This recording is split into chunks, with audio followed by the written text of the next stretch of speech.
অর্ধযুগেও শেষ হয়নি করতোয়া নদীর উপর নির্মিত জয়ন্তীপুর ঘাটের সেতুর নির্মাণ কাজ।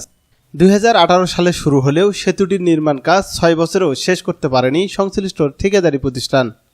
একাধিকবার কাজের মেয়াদ বাড়িয়েও নির্মাণ কাজ শেষ না করেই কৌশলে মালামাল সরিয়ে কাজ সম্পন্নে অপারগতা প্রকাশ করে জরিমানা দিয়ে কাজ ছেড়ে দিয়েছেন প্রকৌশল নামের একটি ঠিকাদারি প্রতিষ্ঠান। তবে আবারও নতুন করে ঠিকাদারি প্রতিষ্ঠান কাজ শুরু করায় আশার আলো দেখছেন স্থানীয়রা। রংপুর দিনাজপুরের যোগাযোগ ব্যবস্থা সহজ করতে পীরগঞ্জ উপজেলার জয়ন্তীপুর ঘাটে পল্লী সড়কে গুরুত্বপূর্ণ সেতু নির্মাণের শীর্ষক প্রকল্পের আওতায় 28 মাস মেয়াদী সেতু নির্মাণের কাজ শুরু করা হয়। শর্তা অনুযায়ী 2020 সালের 22 সেপ্টেম্বরের মধ্যে কাজ সম্পন্ন করার কথা থাকলেও সেতুর 33% কাজ সম্পন্ন করে ঠিকাদারি প্রতিষ্ঠান। এরপর সেতুটির কাজ স্থগিত রেখে অপারগতা প্রকাশ করে প্রতিষ্ঠানটি। এখনও অধিকাংশ কাজই বাকি রয়েছে, নির্মাণ হয়নি সংযোগ সড়কও। বাধ্য হয়ে পূর্বের মতোই ঝুঁকি নিয়ে নৌকা ও বাসের ছাকই পার হচ্ছেন দুই জেলার পার্শ্ববর্তী এলাকার প্রায় 8 লাখ মানুষ। আশা করি ইনশাআল্লাহ যেভাবে কাজ চলতেছে বা চলছে আশা করা যায় কাজ হবে।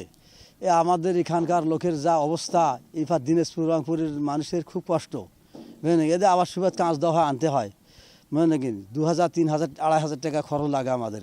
এটা পুল হলে আমাদের খুব সুবিধা হতো। মানে বিরাট অসুবিধা বাবা, মানে কেমন মানে যাতায়াত কেমন সমস্যা নাই, বর্ষা এলেও যাওয়া যায় না, খরালির সময় বালু মনে কর ভ্যান যায় না, মোটর সাইকেল যায় না, কোনো পারাপার মানে হাটে ছাড়া কোনো পারাপার হওয়া যায় না। কানা যায় না বাড়িতে, ওই আসি ভ্যান নেবে না, তাই হয় তো কত কষ্ট করে বৃষ্টিটা যাও তোরই তাড়াতাড়ি জানা না হয়।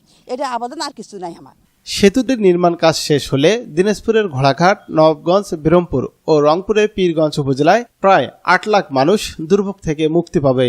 সহজ হবে যোগাযোগ ব্যবস্থা এবং ব্যবসা বাণিজ্যের উন্নতি হবে, পাশাপাশি এলাকার কৃষকদের কৃষিপণ্য পরিবহনে সহজ হবে।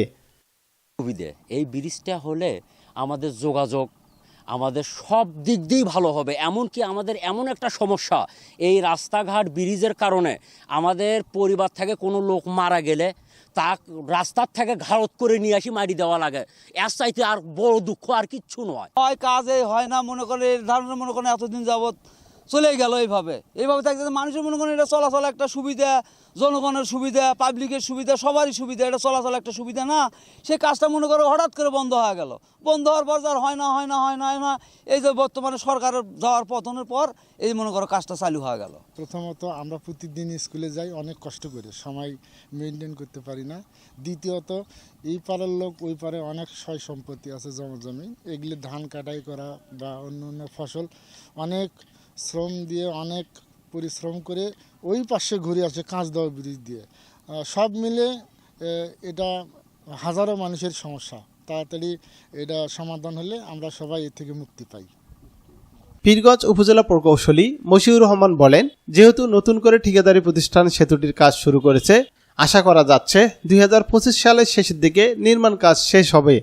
অগ্রগতি নতুন করে আমাদের যে টেন্ডার হয়েছে সেটা চুক্তি মোতাবেক কাজ শুরু হয়ে গেছে, ঠিক আছে। এখন পানি আমাদের ওইখানে যে এখন তো এখনো পানি আছে, যে অংশটা ডাঙ্গায় আছে সেইখানে তারা ওই যে পাইপ ড্রাইভ করতেছে, করে পরবর্তী ইয়ের জন্য পরবর্তী স্প্যান যেখানে ফাঁকা আছে সেখানে তারা করবে আর কি, কাজ শুরু করবে।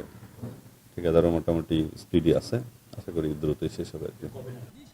রংপুর ও দিনাজপুর জেলার 4 উপজেলায় দীর্ঘদিনের স্বপ্ন পূরণে সেতুটি নির্মাণ কাজ শেষ করে জনসাধারণের জন্য খুলে দেওয়া হোক, এমনটাই প্রত্যাশা সকলের।